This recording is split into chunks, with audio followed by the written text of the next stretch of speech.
Tous les mercredis à 12h15, c'est Cinestar sur Radio Star. Bonjour à toutes et à tous, bienvenue dans votre émission cinéma, Cinestar. Je suis Kevin et j'ai avec moi aujourd'hui Marc. Bonjour, bonjour à toutes et à tous. Nous sommes membres de l'association cinéphile marseillaise Le Poulpe Savant et nous allons évoquer ensemble l'actualité ciné en commençant par les sorties de la semaine dernière, puisqu'il y avait une énorme sortie, comment ne pas la rater, hein. Voilà, c'était Furiosa de George Miller, 9 ans après Mad Max Fury Road. George Miller, qui a 80 ans quand même, hein, revient à la réalisation de ce nouveau film, qui est extraordinaire. Moi, je manque pas de superlatifs, mais toi, tu es un peu plus mesuré, je crois. Un peu plus mitigé. On va en parler ensemble. Ici, il sera question des origines de Furiosa. Alors, c'est très différent de Mad Max Fury Road, qui était un gros ride où il y avait 40 minutes aller, 40 minutes retour, où c'était non-stop de course-poursuite. Ici, Furiosa, on est sur les origines de ce personnage que l'on a vu dans Mad Max Fury Road, et on en apprend un petit peu plus sur l'univers de Mad Max, et on cartographie un petit peu plus toutes les villes et tous les recoins de cet univers. Moi, c'est ça que j'ai apprécié, en tout cas dans cette première partie. On a une partie centrale qui fait parfaitement écho avec Fury Road, où on a deux courses-poursuites pendant 40-45 minutes, assez incroyable, et puis une fin très particulière. Mais je crois que c'est ça aussi, Mad Max, c'est d'avoir des films très différents à chaque fois. Oui, alors moi je suis d'accord avec toi sur les deux. On retrouve, je trouve, dans les deux scènes d'action la puissance et la virtuosité de Fury Road. Je suis un petit peu plus mitigé sur trois petites choses. Bon, il y a beaucoup de CGI, c'est-à-dire d'images numériques. D'effets visuels, oui. Enfin, d'effets visuels, et je pense qu'il n'y a que ça. Alors que dans Fury Road, c'était une partie. Il y en a plus que dans Fury Road, oui. J'étais un petit peu gêné, entre guillemets, par le scénario que j'ai trouvé un peu moins maîtrisé quand même. Il m'a semblé qu'il y avait quelques ellipses qui m'ont gêné. Et comme tu dis, c'est moins un film d'action pur. Il y a il y a pas mal de dialogues, il y a beaucoup de choses autour de ça. Et avec des personnages, on a l'impression qu'ils jouent beaucoup aussi sur les têtes, les trognes des personnages qui sont assez particuliers. Parfois c'est très marrant, et parfois je trouve que ça tombe un peu à côté. Moi j'ai préféré le premier dans le sens où c'était 2 heures de bruit et de fureur. Et là, le bruit et la fureur sont un peu plus ramassés, je trouve. C'est vrai, mais celui-ci dure 2h30, il y a une demi-heure de plus que dans Mad Max Fury Road, et le temps est un petit peu plus long en entrée et en sortie de film. Tu parlais de trogne un peu bizarroïde.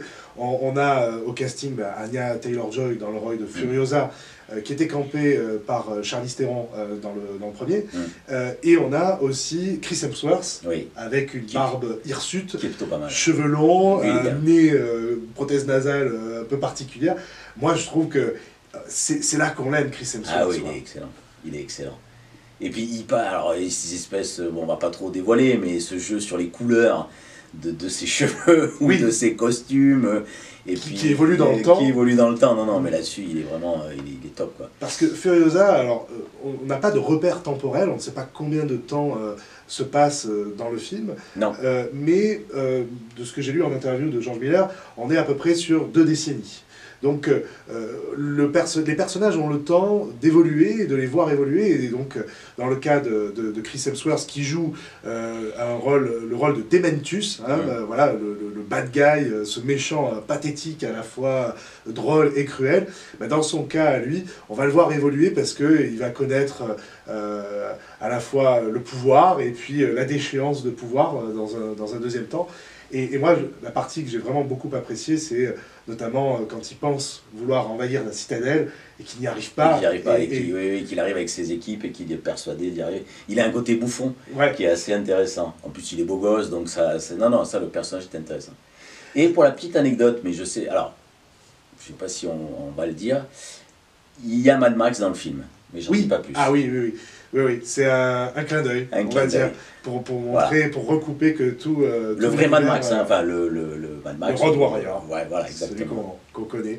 Il y a des idées dingues aussi, il y a ce véhicule Oui. qui transporte des denrées, qui est blindé, c'est un véhicule blindé, hein, avec des trucs qui s'activent, on voit pas très bien au début à quoi ça peut servir, et puis des mécanismes qui s'activent en pleine course-poursuite, qui fait que les assaillants sont jetés hors du véhicule.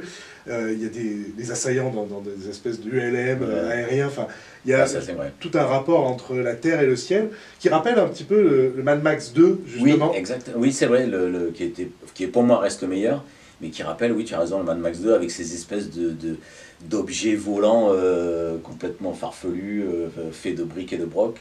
Ouais. Non, c'est très intéressant.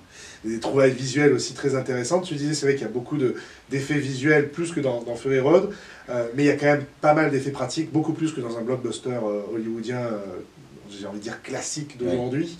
Et ça, c'est à la Marvel, voilà, disons-le. Mais ça, c'est quand même très plaisant. Moi, il y a juste une petite ombre au tableau, c'est son démarrage. Malheureusement, c'est un démarrage assez décevant. Quand on sait que donc le Mad Max Fury Road a coûté 100 millions de dollars, en a rapporté 380. Là, sur sa première semaine, Furiosa a coûté 168 millions de dollars et n'en a pour l'instant rapporté que 25, ce qui laisse présager voilà, c'est un démarrage moitié moindre que Fury Road, ce qui laisse présager que le film ne va pas rentrer dans ses frais, et moi, c'est une petite ombre au tableau, parce que, ben voilà, George Miller l'a teasé quand il l'a présenté au Festival de Cannes, on va en parler d'ailleurs, eh bien, il a dit qu'en fonction du succès de celui-ci, les studios peut-être lui feraient confiance pour un troisième, et qu'il a déjà le scénario écrit.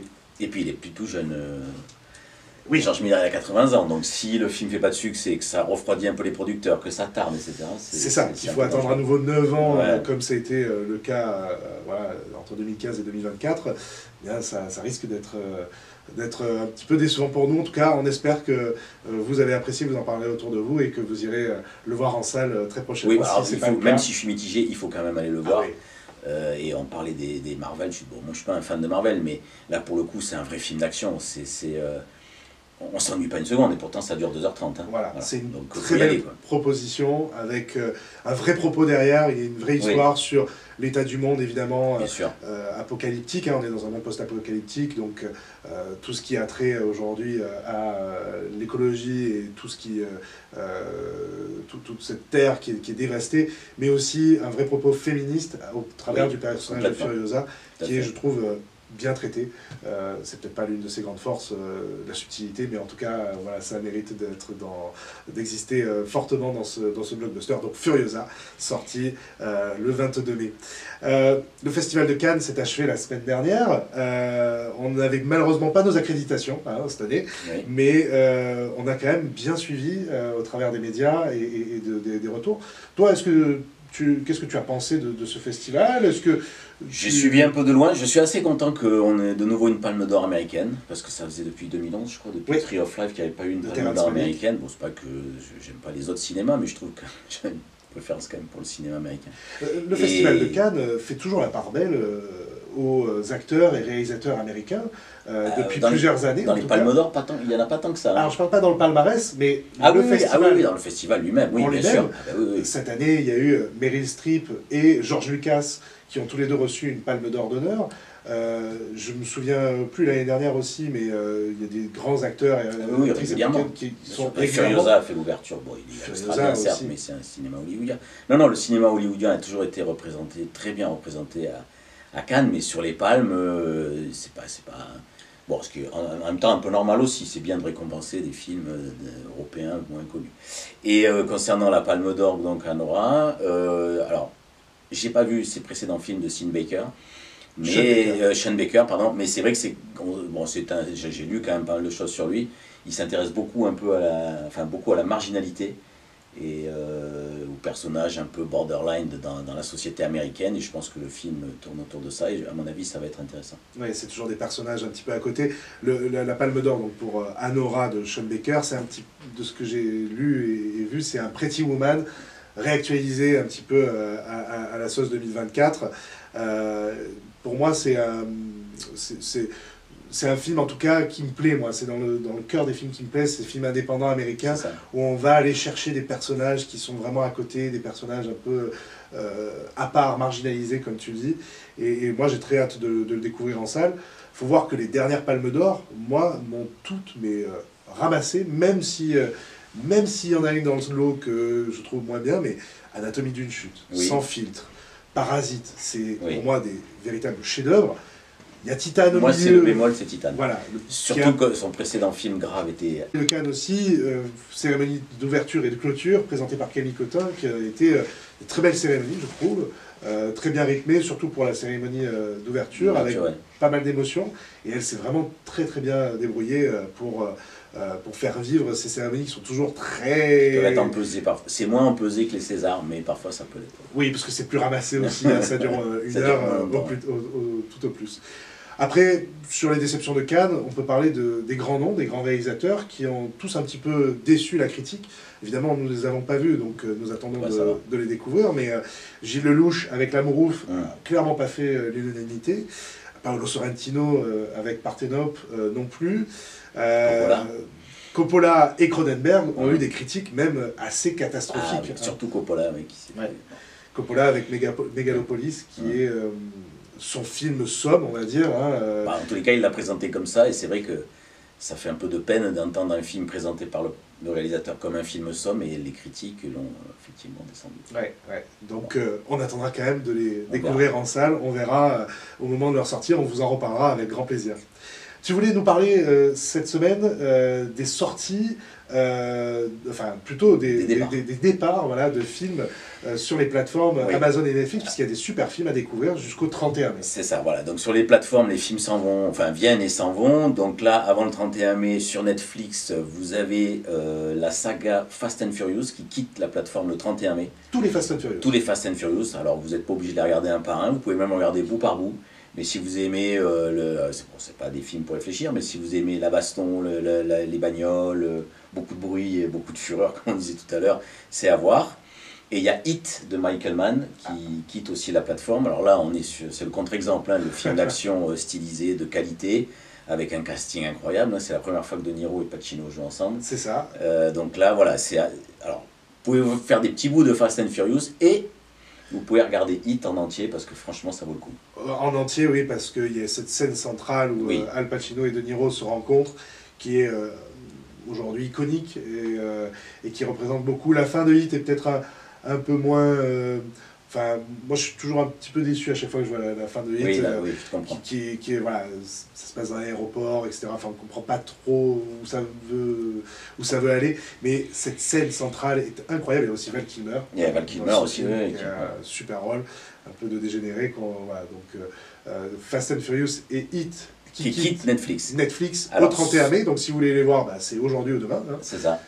Et alors sur Amazon, vous avez un film qui quitte Amazon qui s'appelle Burn After Reading, qui est un film des frères Coen, qui est un film mineur, mais je le dis pour les fans de Brad Pitt. Si vous aimez Brad Pitt, il joue un rôle de prof de sport un peu bonnet qui se balade toute la journée en survêt, et franchement cet acteur il est quand même capable de faire beaucoup de choses différentes. Voilà. Et qui quitte Amazon aussi, vous avez Malcolm X de Spike Lee, qui est un biopic très long mais passionnant. Sur le leader des droits civiques, Malcolm X, qui a été assassiné. Donc c'est une belle histoire de l'Amérique, avec un parti pris. Bien sûr. Spike Lee est noir, et donc il prend un parti pris, mais c'est très intéressant. Certainement un des plus grands films de Spike Lee, et certainement un des meilleurs biopics aussi. Oui, c'est ça. Parce que les biopics sont souvent décevants. Et celui-là, non, parce que le personnage était controversé, complexe, et il le montre bien, justement. Donc c'est très... Tu parlais de Brad Pitt. Cet été, il y aura une rétrospective Brad Pitt au cinéma avec tous les films assez iconiques. Je sais qu'il y a l'étrange cas de Benjamin Button. Voilà, il y a évidemment Fight Club, il y a Seven. Tous ces films vont ressortir en salle au cinéma sur le mois de juin et juillet, il me semble. Regardez la programmation des cinémas près de chez vous, peut-être qui les rediffuse. La rétrospective Brad Pitt. Et dans les sorties de la semaine au cinéma, on a relevé deux sorties. La première, c'est Salem. Alors Salem, ça signifie paix en arabe. Et c'est un film dramatique qui a été tourné chez nous à Marseille, dans les cités Bassins et Félix Piat. C'est filmé donc dans des conditions réelles, hein, pour donner un aspect réaliste, quasi documentaire à ce film. Actuellement, maintenant, la situation est un petit peu plus compliquée, hein, avec cette guerre des gangs, mais justement, c'est aussi le thème de ce film Salem, où Djibril, un jeune Comorien, est amoureux de Camilla, qui est du quartier rival, en fait. C'est ça. Et lorsqu'elle apprend qu'elle est enceinte, Djibril lui demande d'avorter pour pas déclencher une guerre. Alors, le réalisateur, on le connaît, nous, oui, hein, il s'appelle Jean-Bernard Marlin, et tu peux nous dire qui c'est un petit peu plus, Jean-Bernard Marlin? C'est celui qui a fait Sherazade, donc qui se passait lui aussi à Marseille, et c'est intéressant ce que tu dis, et moi c'est pour ça que j'attends ce film avec impatience, parce que on va pas se mentir, des fois on n'a pas forcément envie d'aller voir des films qui racontent la vraie vie de ce qui se passe au pied de chez nous. Et dans Sherazade, même si c'était un peu entre guillemets glauque et c'était un cinéma social, il y avait un vrai scénario et une vraie mise en scène. Et moi j'aime bien, comme Les Misérables de la Djili, oui, des films qui ont un aspect documentaire et qui nous racontent une réalité sociale qui n'est pas marrante, mais qui sont quand même du cinéma. Avec des acteurs, un scénario, une mise en scène, voilà. Et Sherazade c'était le cas, donc j'espère que Salem ça sera pareil. Sherazade, qui était un film avec un casting sauvage, c'est à nouveau le cas là ici, donc dans Salem, c'est-à-dire que le réalisateur a mis 10 mois pour trouver son casting en allant dans les quartiers, en allant vraiment au cœur de gens qui vivent ça au quotidien. Je trouve que c'est un parti pris assez intéressant quand même, hein. Enfin, je veux dire, pas tout le monde prendrait ce temps-là pour le faire, et encore une fois, voilà, ça donne une patte à ce film qui mérite d'être levé, et puis ça se passe chez nous, donc voilà, c'est raison de plus reconnaître des quartiers comme dans Sherazade. D'aller le voir. Sherazade d'ailleurs, qui, on le rappelle, avait remporté 3 Césars, la meilleure première œuvre, et puis les meilleurs espoirs féminins et masculins, donc pour Kenza Fortas et Dylan Robert. Malheureusement, on a entendu parler de Dylan Robert pour des mauvaises raisons récemment, puisqu'il a été condamné à 3 ans de prison. Mais voilà, il dit lui-même en interview qu'il voulait à nouveau rester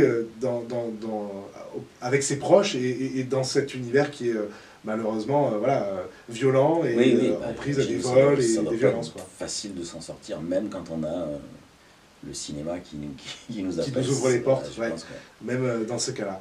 Donc voilà, Salem de Jean-Bernard Marlin à découvrir en salle au cinéma. Et autre sortie, cette fois-ci, c'est un film avec 2 acteurs américains qu'on apprécie, en tout cas moi personnellement j'apprécie beaucoup. Ça s'appelle Memory, avec Jessica Chastain, donc on a pu voir dans Interstellar, dans Seul sur Mars, et Peter Sarsgaard, qu'on a vu dans Garden State. Moi c'est film de mon enfance. C'est un film dramatique, voilà, avec vraiment 2 très bons acteurs, et c'est un film d'acteur où elle est prise par sa fille, son travail, ses réunions, des alcooliques anonymes, et lui, il a des problèmes de mémoire, il semble plus se souvenir de tout, et c'est un film un petit peu à mystère, où progressivement on va en apprendre un petit peu plus sur ce couple, que la bande-annonce nous laisse penser qu'ils ont été ensemble à un moment donné, mais on n'en sait pas beaucoup plus, jusqu'à voilà, une scène finale qui semble vraiment tout remettre, voilà, rabattre toutes les cartes, voilà, Memory avec Jessica Chastain et Peter Sarsgaard, c'était un film qu'on voulait aussi souligner. Eh bien écoutez, on a terminé pour cette émission du 29 mai. On vous remercie de nous avoir suivis. La semaine prochaine, on se retrouve pour une nouvelle émission ciné, donc Cinestar. À bientôt sur Radio Star. Au revoir. Retrouvez-nous en podcast vidéo sur radiostarsud.fr et sur l'app Radio Star.